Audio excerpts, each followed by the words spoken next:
Hello ma'am, sina akhoi local gi ngasing doni ko. Local gi ngasing siga sigi haina mana siga thong adi hawgadra hawroidra haibise ma'am comment da haibirao.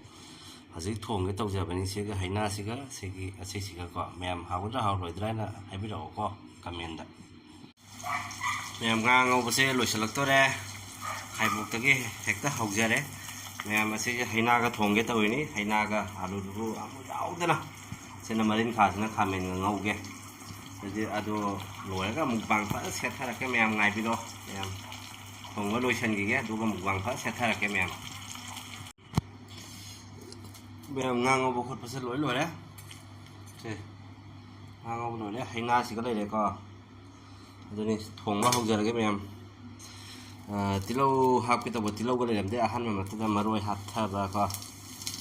diga ji passport akhoi loina mix oi bada do khara hape wow plek khai đây mulo phama mulo gò thịt vào bên này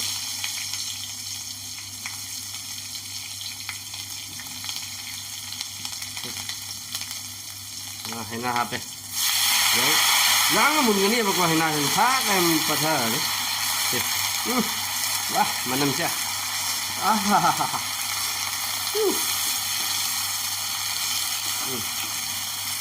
quên à ngang bắt thở đấy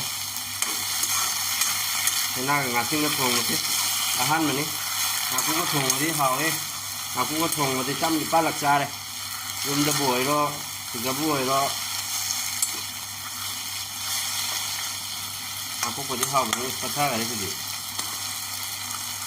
đấy mà tụi mình đang hai cái mèo con nào mắm tao là cái con nào mắm đâu có thế nhà ngoài thì cái tiền nó tiếc đấy hay là con này được xí nào bây giờ cái không đâu giờ này làm nấu ai video nằm bây giờ tôi mà chúng mình đang hấp còn nào có mà khá là ucha là cái mèo nó không ở vai nó ở đây thì mà rồi suba ở đây thì ở đây thì nó cái phật gom mà rồi suba ở đây thì nó mà chú hai bên dàn ngang thì nó mà rồi suba thế thì có mèo tôi bắt cái ngang hấp lên đây đấy là một điều phải ăn rồi hai cái làm là cái nó tôi bị ra đấy đang là một người làm cái này rất là cái mèo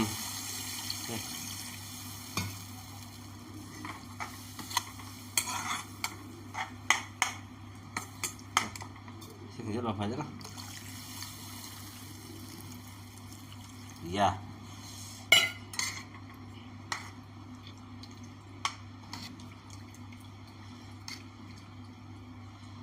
xin thật sự là khơi một rổ sôi nó thầm bật chạy tak sampai thada biro se sin hena pa na soira hapsen ge se nam jeng bisi se ga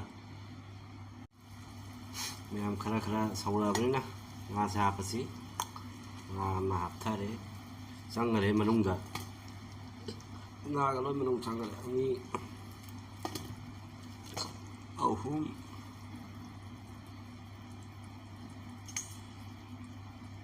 tôi mà mình đi thầm một cái châm thùng gì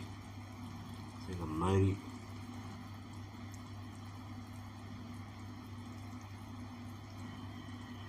đúng lắm em thế mà tôi mà mình đi thầm một cái châm thùng gì sau khi khơi lâu đấy tôi hay dùng châm thùng tóc thà là cái thế mà đến khá chứ là không dùng ngầu gì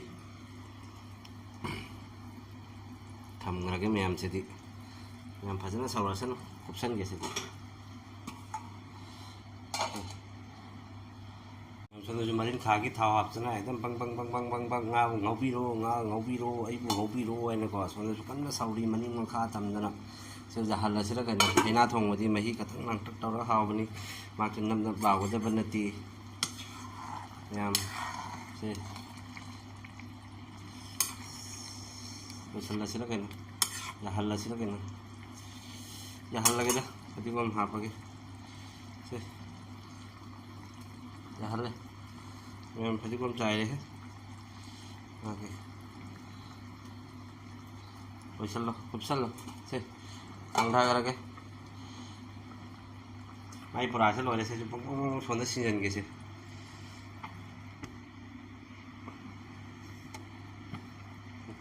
thằng nó thằng nhìn đầu gì em ꯊꯥꯡꯖꯤꯡ ꯇꯧꯅ ꯉꯧꯔꯒꯦ ꯇꯧꯔꯦ ꯍꯧꯖꯤꯛ ꯑꯍꯥꯟꯕꯃꯛꯇꯗ ꯑꯩꯒꯤ style 1 2 3 ꯖꯧ ꯇꯦꯖꯄꯇꯥ ꯃꯔꯣꯏ ꯃꯄꯨꯝ ꯂꯣꯏ ꯍꯥꯞꯆꯤꯟꯈꯔꯣ ꯑꯃꯅꯤꯈꯛ ꯊꯝꯍꯧꯅ ꯀꯩꯗꯧꯗꯣꯏꯅꯣ ꯑꯩꯁꯤꯅ passport ꯃꯣꯔꯣꯛ ꯑꯀꯪꯕꯒ ꯂꯩꯔꯗꯤ ꯃꯑꯣꯡ ꯇꯥꯒꯗꯕꯅꯤ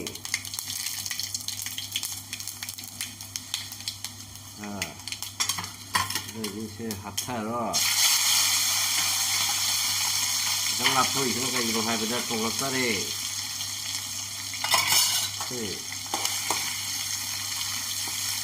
ꯃꯔꯤꯈꯥ ꯉꯧꯕ ꯃꯅꯝꯗꯤ ꯂꯣꯏꯔꯦꯗꯅ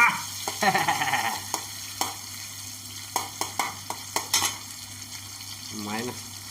ꯃꯔꯛꯁꯤꯗ ꯃꯣꯔꯣꯛꯁꯨ ꯆꯥꯏꯁꯜꯂꯣ ꯁꯤꯡ ꯑꯃꯅꯤꯒ ꯁꯣꯏ ꯊꯝꯕꯁꯤꯁꯨ ꯆꯥꯏꯁꯜꯂꯣ ꯑꯗꯨꯃꯥꯏꯅ ꯊꯥꯛꯑꯒ ꯂꯪꯁꯤꯜꯂ ꯈꯥꯕꯩꯁꯤꯅ ꯃꯔꯩ ꯃꯨꯟꯅ ꯃꯦꯠꯈꯥꯏꯔꯀꯥꯟꯗ ꯁꯣꯏꯅ ꯊꯝꯖꯕ ꯈꯥꯃꯦꯟꯒ ꯑꯂꯨꯒ ꯑꯃꯅꯤꯈꯛ ꯌꯥꯝꯅ ꯂꯤꯛꯅ ꯍꯥꯎꯕ ꯃꯑꯣꯡꯗ ꯉꯧꯖꯒꯦ ꯍꯥꯎꯕꯤꯕꯤ ꯂꯥꯏ ꯆꯥꯛꯄꯤꯗꯕꯤ ꯂꯥꯏ ꯂꯣꯏ ꯍꯥꯎꯕꯤꯔꯝꯃꯨ ꯂꯥꯏ ꯃꯌꯥꯝ ꯈꯥꯃꯦꯟꯒ ꯑꯂꯨꯒꯁꯦ ꯍꯥꯞꯄꯒꯤ ꯇꯟꯖꯥꯗꯨ ꯌꯧꯔꯦ ꯐꯖꯅ ꯃꯔꯤꯟ ꯃꯈꯥꯁꯤꯁꯨ ꯈꯔ ꯃꯨꯟꯁꯤꯜꯂꯛꯑꯦ ꯑꯗꯨꯗꯨꯅ ꯍꯥꯞꯆꯤꯟꯖꯈ꯭ꯔꯒꯦ ꯃꯌꯥꯝ ꯃꯇꯝꯁꯤꯁꯨ ꯊꯦꯡꯖꯤꯜꯂꯛꯏ ꯇꯞ ꯇꯧꯅ ꯃꯇꯝꯕꯨꯅ ꯇꯅꯥꯕꯨꯁꯨ ꯉꯥꯏꯕꯤꯗꯕꯅꯤ ꯏꯁꯥ ꯏꯁꯥꯅ ꯃꯇꯝꯁꯦ ꯈꯪꯒꯗꯕꯅꯤ ꯃꯇꯝꯕꯨꯅ ꯇꯅꯥꯁꯨ ꯉꯥꯏꯕꯤꯗꯕꯅꯤ ꯆꯥꯟꯅꯒꯗꯕ ꯆꯥꯡꯗ ꯏꯟꯖꯥꯡ ꯄꯠꯊꯅꯕ ꯍꯥꯏꯅꯀꯣ ꯌꯥꯝ ꯊꯨꯝ ꯍꯥꯞꯆꯤꯟꯖꯒꯦ ꯊꯨꯝꯗꯨꯕꯨ ꯀꯥꯏꯅꯣ ꯗꯕ ꯆꯥꯡꯗ ꯊꯨꯝ ꯄꯨꯖꯔꯛꯑꯦ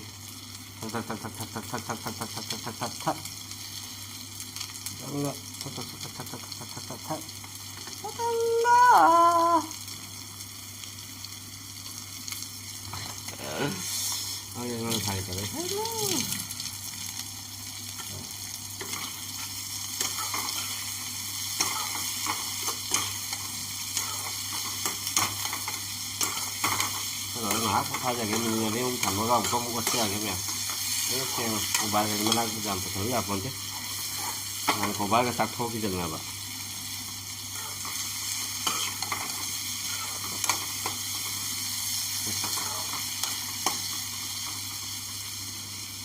ngã có thay cái em khá lối phú lại có sẽ là hay na cái ngã cái thùng của tụi ní có 물 파전하세 냠 세는 나랑의 해장도 세는 머린 खा고 보세요 오늘 말에 냠고 립네 뜻다우래고 테스트 타고 베니나고 함드나 사자이는 싸가 들어 맞담 레트레 방다 영지 사라 우들 말에고 딱나 톡해서 오늘 따로 마이크티 반드레 아투 베니나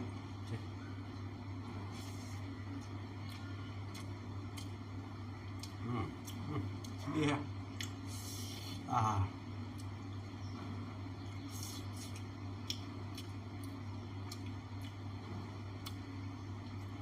이거 사랑이다. 아.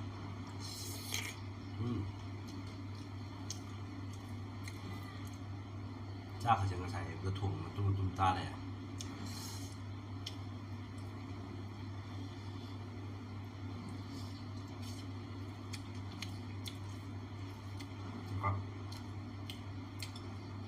조금 먹으면 어디 좋은지다. 누가 로션이 때문에. 조금 짜나.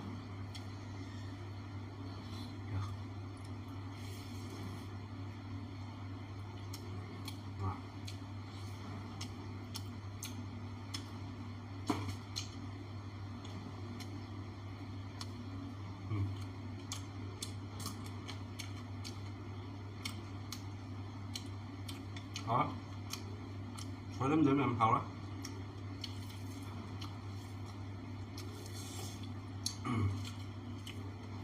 Ăn có một gì.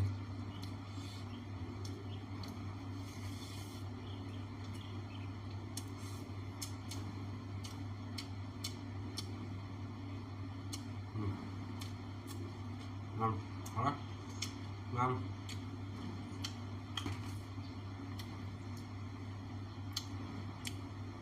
mềm video sẽ ngoài video cái like cho subscribe cho share cho mềm có biết cái nút mềm tham gia cái bye bye